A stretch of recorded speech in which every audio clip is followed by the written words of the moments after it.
ఆటలు చూడనికే అందరూ తయారున్నట్టే కదా.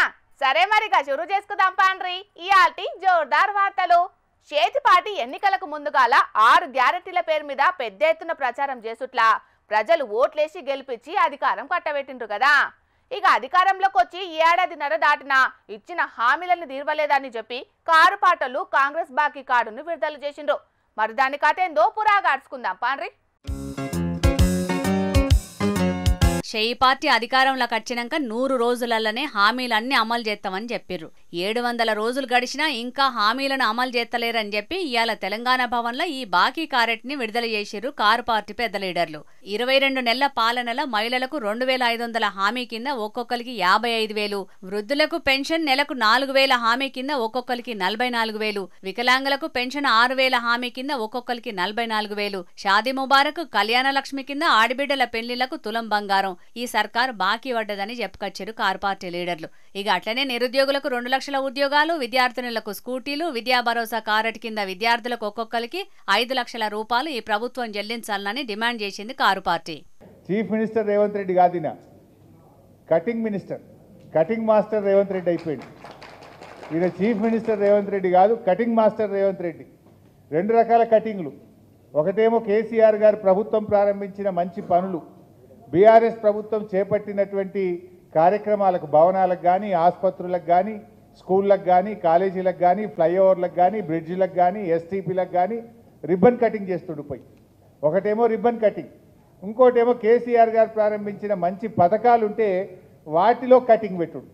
Like Kalyana Lakshmi cutting, KCR kit cutting, nutrition kit cutting, CM breakfast స్కీమ్కు కటింగు, ఫీజు రియంబర్స్మెంట్కు కటింగు, బతుకమ్మ చీరలకు కటింగు, దళిత బంధు కటింగు, అన్ని కటింగులు పెట్టుడు. అయితే రిబ్బన్ కటింగు లేకపోతే సంక్షేమ పథకాలకు కటింగు. ఇంతకు మించి రేవంత్ రెడ్డి చేసిన ఏముంది మంచి కార్యక్రమం? ప్రజలను ఏమార్చుడు తప్ప తెచ్చిన మార్పేమీ లేదని గరానికొచ్చిన మాజీ మంత్రి హరీష్ రావు రేపు జూబ్లీహిల్స్ ఎన్నికల ప్రచారానికి వచ్చినా, స్థానిక సంస్థల ఎన్నికల ప్రచారానికి వచ్చినా కాంగ్రెస్ పార్టీ లీడర్లను గల్లవట్టి ప్రశ్నించుర్రని ప్రజలకు పిలుపునిచ్చిండు. ఇక ఈ బాకీ కార్డు మీద కేటీఆర్ గిట్లా మాట్లాడుకొచ్చిండు. ఈ కార్డులు రేపటి నుంచి ఇంటింటికి, రాష్ట్రంలోని ప్రతి ఇంటికి తీసుకొచ్చే కార్యక్రమాన్ని, తీసుకొని పోయే కార్యక్రమాన్ని బీఆర్ఎస్ పార్టీ సైనికులు, కేసీఆర్ గారి సైనికులు రేపు పొద్దు నుంచే చేస్తాం. పెద్ద స్థాయి నాయకులు, రాష్ట్ర స్థాయి నాయకుల నుంచి మొదలు పెడితే క్షేత్రస్థాయి నాయకుల దాకా, కార్యకర్తల దాకా, గ్రామ స్థాయిలో, వార్డు స్థాయిలో అందరం కూడా మరి ఇదే మీ చేతుల్లో ఉండే అస్త్రంగా రేపటి నుంచి దీన్ని మీరు ఇంటింటికి తీసుకొని పోవాలని చెప్పి నేను హృదయపూర్వకంగా కోరుతా ఉన్నా. ఎన్నికల్లో గెలవడం కోసం అడ్డగోలు హామీలు ఇచ్చి వాటిని 100 రోజుల్లో అమలు చేస్తామని బాండ్ పేపర్లు రాసిచ్చి ఇవాళ మోసమే కాంగ్రెస్ నైజంగా మళ్ళొక్కసారి తేలిపోయింది. కాబట్టి 100 రోజులు కాదు 700 రోజులైనా కూడా ఈ ప్రభుత్వం హామీలు నిలబెట్టుకునే పరిస్థితి లేదు. కాబట్టే ఈ బాకీ కార్డును మనం తయారు చేసి ఇంటింటికి పంపుతా ఉన్నాం. ఈ కార్యక్రమం ద్వారా అందరినీ, అన్ని వర్గాల ప్రజల్ని కూడా జాగృతం చేయాలి, అందరినీ కూడా చైతన్యవంతం చేయాలి. మళ్ళీ కాంగ్రెస్ ఏదైతే నయవంచనకు పాల్పడుతున్నదో, రకరకాల మళ్ళీ హామీల పేరుతో దాన్ని తిప్పికొట్టడానికి సరైన అవకాశం, సరైన సందర్భం ఈ పంచాయతీ ఎన్నికలు, అదేవిధంగా రాబోయే జూబ్లీహిల్స్ ఉప ఎన్నికలు ఒక సరైన అదనుగా భావించి ప్రధాన ప్రతిపక్షంగా ఈ కార్యక్రమానికి శ్రీకారం చుట్టాం. మొత్తానికైతే ఇటు జూబ్లీహిల్స్ ఉప ఎన్నిక, స్థానిక సంస్థల ఎన్నికల అదును చూసి కారు పార్టీలు సర్కార్ మీద పెద్ద యుద్ధమేషాలు చేసినట్టున్నారు పోన్రి. మరిగా కార్యకర్తల దగ్గర నుంచి పెద్ద నాయకుల దాకా అందరికందరూ అర్హులైన లబ్ధిదారులకు షెయి పార్టీ సర్కారు బాకీ పడ్డ పైసల గురించి చెప్తారట. మరిగా రేపట్ల కారు పార్టీ నాయకులు షెయి పార్టీ సర్కారు మీద ఇంకే తీరుగా పోరాటం చేస్తారో, దానికి షెయి పార్టీ నాయకులు ఎట్లా స్పందిస్తారో చూడాలి. మరి MLA Bathula Lakshma Reddy sir gunman lorry load యూరియాను బ్లాక్ లో అమ్మేసిన ముచ్చట పెద్ద రచన అయ్యింది కదా. ఇక డ్యామేజ్ ను కంట్రోల్ చేసుకునేటందుకు కొడుకు పెళ్లి రిసెప్షన్ ను క్యాన్సిల్ చేసి మరి ₹1 కోటి చెక్కును సీఎంకి ఇచ్చిండు ఎమ్మెల్యే సారు. ఇక ఈ లొల్లి జర్ర సల్లబడ్డదంటే గీడ మళ్ళేం చేసిండ్రో చూడుండ్రోలా. ఇక ఈడియా చూసి పాపం రాత్రైనా రైతులు యూరియా బస్తాలను కష్టపడి తీసుకుపోతున్నారని అనుకునేరు. కాదు కాదు, అర్ధమరాత్రి గాంగల్ని అక్రమంగా యూరియా తరలించుకుంటా అడ్డంగా దొరికిపోయిండు గీ ఫర్టిలైజర్ దుకాణం ఓనరు. నల్గొండ జిల్లా హలియా మండల కేంద్రంలో ప్రియాంక ఫర్టిలైజర్స్ దుకాణానికి లారీ లోడు యూరియా రాంగల్నే లారీ నుంచే సీదా ఆటోలో ఎక్కించి బయటికి తరలించిండు ఆ దుకాణం ఓనరు. ఓ దిక్కు రైతులేమో రోజుల తరబడి లైన్లలో నిలబడితే ఓటీపీ ఆధారంగా 2 బస్తాలు మాత్రమే ఇస్తున్నారు అధికారులు. కానీ ఈ దుకాణం ఓనర్ మాత్రం ఓటీపీలు గీటీపీలు ఏం లేకుండా అర్ధమరాత్రి వందల బస్తాల యూరియాలను బయటికి తీసుకుపోతున్నా అధికారులు మాత్రం పట్టించుకోకపోయేటాలకు రైతులు మస్తు కోపానికొస్తున్నారు. లెక్క ప్రకారం అయితే వ్యవసాయ అధికారి సమక్షంలోనే యూరియా బస్తాల సరఫరా చేయాలి. కానీ గుట్టు చప్పుడు కాకుండా అర్ధరాత్రి యూరియాను తరలించుట్ల లోగుట్టేందో ఆ పెరుమల్లకే తెలవాలి. మరిగా ఎండ వాన లెక్క చేయకుండా ఓ దిక్కు యూరియా కోసానికి రైతులేమో అరిగోసలు పడుతున్నారు. పంటేసిన కానుంచి సురువు చేస్తే మళ్ళా పంట చేతికొచ్చే కాలం వచ్చినా యూరియా కష్టాలు మాత్రం తీర్తలేవు. కానీ కొంతమంది మాత్రం అడ్డదారి దందా చేసుకుంటా రైతులను ఉసురువుచ్చుకుంటున్నారు. ఇగిట్ల జరుగుతున్నా అధికారులు మాత్రం పట్టిలేనట్లే చేస్తుండేటాలకు రైతులు పొట్టు పొట్టు అందుకుంటున్నారు. మరిగా వ్యవసాయ శాఖ మంత్రి తుమ్మల సారు జరి ఇప్పటికైనా యూరియాను బ్లాక్ మార్కెట్లు చేసేటోళ్ల భరతం బట్టి రైతులకు యూరియా కష్టాలు తీరేటట్టు చూడాలని డిమాండ్ చేస్తున్నారు. యూరియా కోసానికి గోసపడుతున్న రైతులు. ఈ వానలు వరదలు చేయంగా రోడ్ డౌన్ల కాడ మస్తు తిప్పలే అవుతుంటది తొవ్వ మీద పోయే బండోళ్ళకి. ఒక్కొక్క కాన్నైతే తొవ్వలు దాటనీయక ఊర్లకే రాకపోకలు బంద్ అవుతాయి. కరీంనగర్ జిల్లా గంగాధర కాడ కూడా తిప్పలే ఎదురైతుంది అక్కడోళ్లకు. కానీ వాన వరదలతోని కాదు, మరి వాళ్ళ తిప్పలు ఏందో ఏం కథనో అరుచుకుందాం పాండ్రి. అరే చిన్నగా లేదు కదా బండ్ల లైను, కిలోమీటర్ల కమానం ఎక్కడి బండ్లు అక్కడనే ఆగిపోయినాయి. మెల్లమెల్లగా తాంబేలు కదిలినట్టే కదులుతున్నాయి బండ్లు. ఇట్లయితే ఇల్లు చేరినట్టే. ఇక జగిత్యాలకేంచి కరీంనగర్ పోయే గూడ్స్ రైలు అత్తున్నదని గంగాధర కాడ హైవే మీదున్న రైల్వే గేట్ వేసిరట. ఇక రైలు పోయిందని బండ్లు పోయేతందుకు గేట్లు ఎత్తుదామని చూస్తే మొరాయించిందట ఓ గేటు. అస్సలకే రాక దగ్గర గంట సేపు సతాయించిందట. కర్ఫ్యూ యాళ్ళ బార్డర్లు బంద్ చేసినట్టు గేట్లు బంద్ అయ్యేటాళ్లకు ఏటోళ్ళు అటే ఆగిపోయిర్రు. అసలుకే పెద్ద రోడ్డాయే. అటు ఇటు 3 కిలోమీటర్ల దాకా బండ్లన్నీ ఆగి ట్రాఫిక్ జామ్ అయింది. అంబులెన్స్లకు కూడా తక్లీఫే అయింది. మెకానిక్లను పట్టుకొచ్చి అటు తిప్పి ఇటు తిప్పి గేట్లు లేచేటట్టు చేసేటాళ్లకు జర్రంత నిమ్మలమైరు అటు దిక్కు బండ్లోళ్ళు. నిత్యం ఇదే కథ అవుతున్నదని గరానికి రావట్టిరు అటు దిక్కు జనాలు. వానలు వరదలతోటి అంతటా తొవ్వలు బందై రాకపోకలకు అంతరాయం కలిగితే ఎలక్ట్రానిక్ మిషన్లు చేయంగా ఇట్లా కొంత ఆగం కావట్టే పోర్రి. నిత్యం ట్రాఫిక్ లా ఆగితే పెట్రోల్ ఖర్చు ఎక్కువైతున్నది. అందుకే దేశమంతా ఈ కొన నుంచి ఆ కొనకు అల్కగా పోయేటట్టు చేస్తున్నామని గప్పాలు కొట్టే పువ్వు పార్టీ లీడర్లు చూస్తున్నారు కదా గీల గోస ఎట్లున్నదో. సెంట్రల్ సర్కారు నడిపిస్తున్నది మీరే, ఈ స్పీడ్ రైలు నడిపిస్తున్నది మీరే. కానీ మేం కూడా నిత్యం తిప్పలు పడకుండా అల్కగా పోయేటట్టు చేసి ఇక్కడి జనాల మీద కూడా పాయిరాన్ని చూపెట్టురని చేతులు జోడించి గోరవట్టిరు గంగాధర పబ్లిక్. మరి సెంటర్ మంత్రి బండి సంజయ్ సార్ ఇలాకానే కాబట్టి ఇక్కడి పబ్లిక్ తిప్పలు తీరేటట్టు రైల్ ఓవర్ బ్రిడ్జ్ కడతాడో ఏం కథనో చూడాలి. మరి ఈ నడుమ 2-3 వనకలు చెప్పుకున్నాం కదా నొల్ల. సర్కారు దావకంలో జరిగిన ఉద్దర్కాల గురించి మన జోర్దార్ వార్తల్లా ఓ దాడ పన్నుకు బదులు ఇంకో దాడ పన్ను వీకిన డాక్టర్ ముచ్చటోటి, అట్లనే జ్వరం వచ్చిన ఓ గన్నకు జ్వరం సూదికి బదులు రెబిస్ టీకా వేసిన నర్సు ముచ్చటోటి. ఇక అట్లనే ఇప్పుడు గీ సర్కారు దావకన్న ముచ్చట కూడా ఇనుండ్రో పారి. లిక్కర్ కేసులు అనుకునే రోల్లో లే కాలం చెల్లిన సర్కారు దావకాన మందులు ఖాళీజాగా చూసిండ్రు, కుప్ప పోసిండ్రు, అగ్గి పుల్లగీకి బగ్గుమనిపించిండ్రు. ఎంతైనా సర్కారు దావకానోళ్ళు అనిపించుకున్నారు పోన్రి. తిరుపతి జిల్లా బాలయపాలి మండలంలోన్న ప్రాథమిక ఆరోగ్య సిబ్బంది ఉద్దార్కం గిదే. దావకాన మందులన్నా దావకానల ఆపరేషన్లకు వాడిన సిరింజిలన్నా ఆటిని వారేసుడు ఓ పద్ధతి పాడు ఉంటది. ఆటితోని గాలికి నేలకు నీళ్లకు మనుషులకు ఎసొంటి తక్లీఫ్ రాకుండా చూసుకోవాలి కాబట్టి రకరకాల పద్ధతుల్లా ఆటిని పనికి రాకుండా చేస్తారు. ఆ తర్వాతనే ఆఖరికి భూమిలో వాతి పెడతారు. కానీ మనోళ్ళకి అట్లా కాదు, ఖాళీజాగ దొరుకుడే ఆశం, కుప్ప పోసినమా నిప్పు ముట్టించినమా అన్నట్టే చేస్తారు. బాలేపల్లి మండలం పరిధిలున్న నిడిగల్లు రైల్వే స్టేషన్ నుండి పిగిలాం దాని నడుమ చేసిండ్రు గిట్లా. ఎంత నిర్లక్ష్యంగా ఉన్నారు చూడుండ్రి దావఖానోళ్ళు. మొన్నీ నడుమనే డక్కిలి మండలంలా కాలం చెల్లిన మందులు దొంగతనంగా పట్టుకపోతా అంటే దొరికిండ్రు. అది మరవక ముందే మళ్ళీప్పుడు ఇదోటి మోపైంది. ఇంతకసలు ప్రజలకు అందాల్సిన మందులు ఇట్లా కాలం చెల్లిపోతాంటే డాక్టర్లు ఏం చేస్తున్నట్టో మరి. ఇంకో పక్క కాలం చెల్లిన మందులను అక్రమంగా ఎందుకు రవాణా చేస్తున్నట్టో. ఏదేమైనా జనాలు జాగ్రత్తల్లో. మందులు కొనుక్కునేటప్పుడు అవి కాలం ఉన్నాయో కాలం చెల్లినయో జర చూసుకొని వేసుకోండ్రి. ఇంకో ముచ్చటేందంటే అసలు చిన్న రోగాలకు మందులే వాడకుండ్రి. ఇంటున్నారా నొల్లా? కొందరికి అట్టిగా చెప్తే అర్థమైతది, కొందరికి కొట్టి చెప్తేనే నెత్తికెక్కుతుంది. అంటే దెబ్బల భయానికి నేర్చుకుంటారు అన్నట్టు. అందుకే అట్టిగా చెప్తే అర్థం కాని పొలగాన్లకు బరిగా పట్టుకొని కొట్టి మరీ చెప్తుంటారు ఉపాధ్యాయులు. కరెక్ట్ అర్థం అన్నా కావాలి, లేకుంటే సారి చేతిలో బరిగనన్నా ఇరగాలి. అట్లుంటది గురువుల తీరు. అయితే గీ గురువుని చూడుండ్రి, నెవర్ బిఫోర్ ఎవర్ ఆఫ్టర్ అంటారు. చూసినాక మీరే.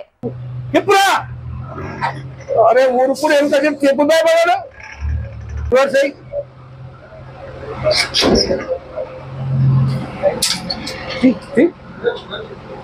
తెలుసా అసలు ఎట్లది అప్పుడే వదిలేసిందా ఏడు కలసి అబ్బా నేను పట్టుకోకుంటే కథవేరా. అరే కాక ఏందే గట్ల గరమైతున్నావు? బస్సు నడుపుడు నేర్పుతున్నావా లేకుంటే బస్సు నేర్పించుడు వంక పెట్టుకుని బర్గబట్టి కొట్టుడు ప్రాక్టీస్ చేస్తున్నావా? జర నిమ్మలంగా చెప్పరా, అదే నీకు పుణ్యం ఉంటది. నీ దెబ్బకు చిన్నప్పుడు బల్లెసారు కొట్టిన దెబ్బలన్నీ ఆదికొస్తున్నాయి కావచ్చు తమ్మునికి. నూకకురా మళ్ళీ నూకకురా వదులురా నేను రామది గిట్ల వస్తరారా గిట్ల గిట్ల జలవచ్చురా అన్నకు. ఈ కాకెవలో గాని కాక మాటలేంటంటే విహెచ్ కాకకు తాతే ఉన్నట్టున్నాడు పోండ్రి. బరిగా పట్టుకొని మరి బల్లెసారు లెక్క బస్సు డ్రైవింగ్ నేర్పిస్తున్నాడు కాక. విహెచ్ కాక లెక్కనే చిన్నగా లేదు మళ్ళా కాకనోరు. అరే ఇది ఉంది కదా ఇక్కడ పైకి ఇట్లా రా పైకి అంతే ఎక్కువ బలం ఉపయోగించకో. గట్ల జర నిమ్మలంగా చెప్పరా అదే కాక. గదిరిస్తే గదిరిచ్చినో గాని నీ కొట్టుడు సల్లగుండా. నీ చెప్పుడు పట్టది డ్రైవింగ్ పట్టదని అట్నుంచటే బస్సులకెళ్ళి దుంకి పోగల్లా తమ్ముడు.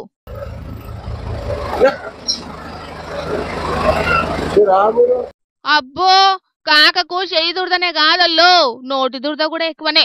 శిష్యుని మీదికి కయ్యమని లేస్తున్నాడు కదా. కాని ఏ మాట కామాట గద్రిచ్చిన బరిగబట్టి 2 వీకినా పబ్లిక్ పానాలను కాపాడే అస్సలు సిస్సలు శిష్యుని తయారు చేస్తున్నాడు గీ కాకెవలో గాని. గట్టిగా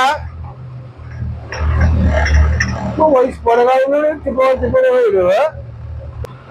గట్టిగా తిప్పురా. చూసిండ్రు కదా పబ్లిక్, మామూలుగా లేదు కాక వ్యవహారం. ఈ వయసులోనే కాక గిట్లుండంటే ఎంగేజ్ లో ఇంకెట్లుండేటోడో. సూతా అంటే డ్రైవింగ్ స్కూల్ మాస్టర్ ఉన్నట్టున్నాడు కాక. సోషల్ మీడియాలా కొద్ది వైరల్ అయితే లేదో లాగి వీడియో. ఇసుంటోళ్లతోని డ్రైవింగ్ నేర్చుకుంటే రోడ్డు టక్కర్లు ఉండనే అంటాండ్రు కాకతీరు చూసినోళ్ళు.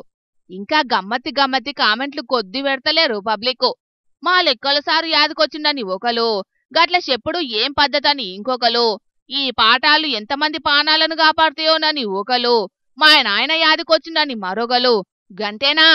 ఎన్కట డ్రైవింగ్ స్కూలు లేనప్పుడు పెద్దలు గిట్లనే నేర్పేటోళ్ళని ఒకలు రాతే అనుభవం గట్లుంటదని ఇంకొకరు రాసిండ్రు. మొత్తానికి మామూలుగా పెట్టలేదు ఒక్కొక్కరు కామెంట్లు. మరి ఇది చూసినా మీ కామెంట్లు ఎందోల్లా పబ్లిక్?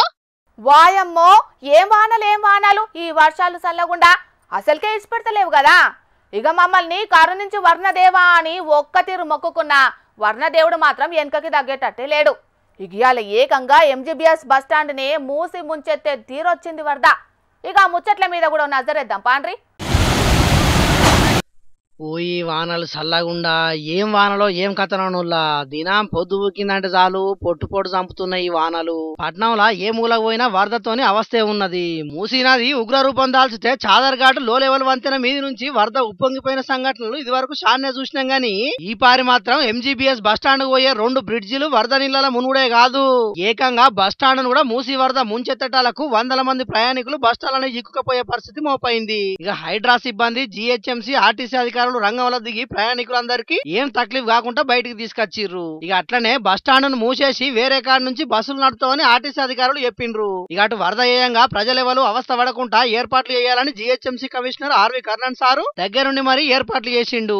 ఈ వరదలు ఏయంగా గోసపడుతున్న ప్రజలకు డ్రోన్లతోని ఆహారం, మంచి నీళ్లను, మందులను సరఫరా చేసిర్రు అధికారులు. ఇక అటు మంచిరేవుల దగ్గర వరద నీళ్లు బ్రిడ్జి మీద నుంచి పోతుండటాలకు అధికారులు రోడ్డును మూసేసిర్రు. ముందు జాగ్రత్తగా నార్సింగి టోల్ గేట్ ను కూడా మూసేసిర్రు. ఇట్లా మూసీకి వరదలొచ్చి మూసీ చుట్టుముట్టున్న ప్రజలకు తక్లీఫ్ అవుతున్నది కాబట్టి మూసీ నదిని ప్రక్షాళన చేసి మూసీని సుందరీకరిద్దామని ముఖ్యమంత్రి ఆలోచన చేసిండని చేతిపాటి లీడర్లు అంటుంటే ఈ ముచ్చట్ల కేటీఆర్ గిట్లా అన్నాడు.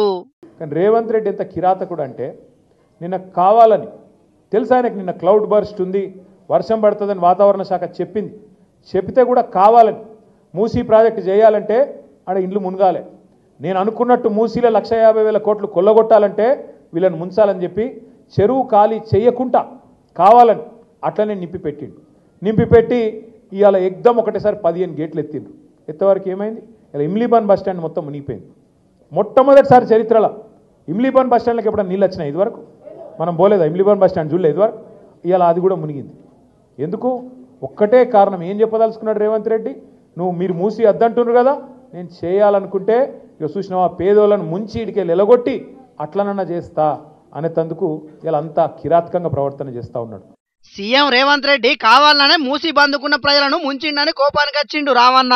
ఇక ఓదిక్కు దినం పొట్టు వానలు దంచుతున్నా లోతట్టు ప్రాంతాలున్న ప్రజలు వరదలతోని అవస్థ పడుతున్నా ఒక్కటే పారి 15 గేట్ల ఎత్తుట్లా ఈ రేంజ్ లో మూసి ఉప్పొంగిందని మూసి చుట్టుముట్టున్న ప్రజలు గరానికి రాబట్టిర్రు. మొత్తానికైతే మూసి వరద ఏయంగా పట్నంలో చాలా మంది ప్రజలు మస్తు గోసపడే పరిస్థితి మోపైంది. ఇది ఇట్లుంటే గీ అన్న చూడుండ్రి బండిని పెయికి అతకబెట్టుకున్నట్టు ఇడిచిపెడితేనే లేడు. బండి పోతే ఓని తీయరాదే అన్న, ఉత్తగా బండి వాయే నువ్వు పోతివి, బగ్గ వానలున్నాయి ఇంట్లోకెళ్ళి బయటికి వెళ్ళొద్దు, పోయినా వాగులు వంకలు దాటే కాడ స్టంట్లు చేయొద్దని ఒదిక్కు కొలుపు పెట్టి చెప్తుంటే తలుపు పెట్టి ఇన్నట్టే చేస్తున్నారు కొందరు. వరంగల్ జిల్లా మహాముతార మండలంలో ములుగుపల్లి అంశాపూర్ నడువున్న రోడ్డం దాట చూసిండు కి అన్న. వరద బగ్గుండేటాలకు బండితోనట్టుగా పోయి వాగుల పడ్డాడు. లోతు తక్కువనే ఉన్నది, భూమి మీద బిర్యానీ బువ్వ బాగుండి ఏం కాలేదు. అల్కగా ఒడ్డు ఏరిండు గాని బంగారం అసంటి బండికి ఈయన చేతిలో పెట్రోల్ తాగే భాగ్యం లేనట్టున్నది. అటే ముట్టింది. వరదలు తగ్గేదాకా అది బయటికి వెళ్ళుడైతే కష్టమే. చెప్తే ఇననోళ్లను చెడంగా చూడాలని బట్టిరు ఈ అన్న ఇచ్చంతరం చూసిన జనాలు. పబ్లిక్ చూస్తున్నారు కదా, మీరైతే పైలా మరి జరా ఏమంటున్నావు? ఇక తెచ్చిన వార్తలన్నీ అయిపోయినాయి. ఇవుల్లా ఇయాల్టి జోర్దార్ వార్తలు. మళ్ళొచ్చే జోర్దార్లో మళ్ళా కలుద్దాం. అప్పటిదాకా చూస్తూనే ఉండుండ్రి హెచ్ఎం టీవీ. అట్లనే ఇంకిన్ని మంచి మంచి వార్తల కోసం హెచ్ఎం టీవీ యూట్యూబ్ ఛానల్ని సబ్స్క్రైబ్ చేసుకోండి. ఇసంటి ముచ్చట్లు ఆడ మస్తుగుంటాయి. అన్ని ముచ్చట్లు మీ దాకా జరాలంటే తప్పకుండా గంట కొట్టుండ్రి, లైక్ చేయండి, ఈ ముచ్చటను మీ దోస్తులకి షేర్ చేయండి. ఏమంటున్నాం? సరే మరి, టాటా.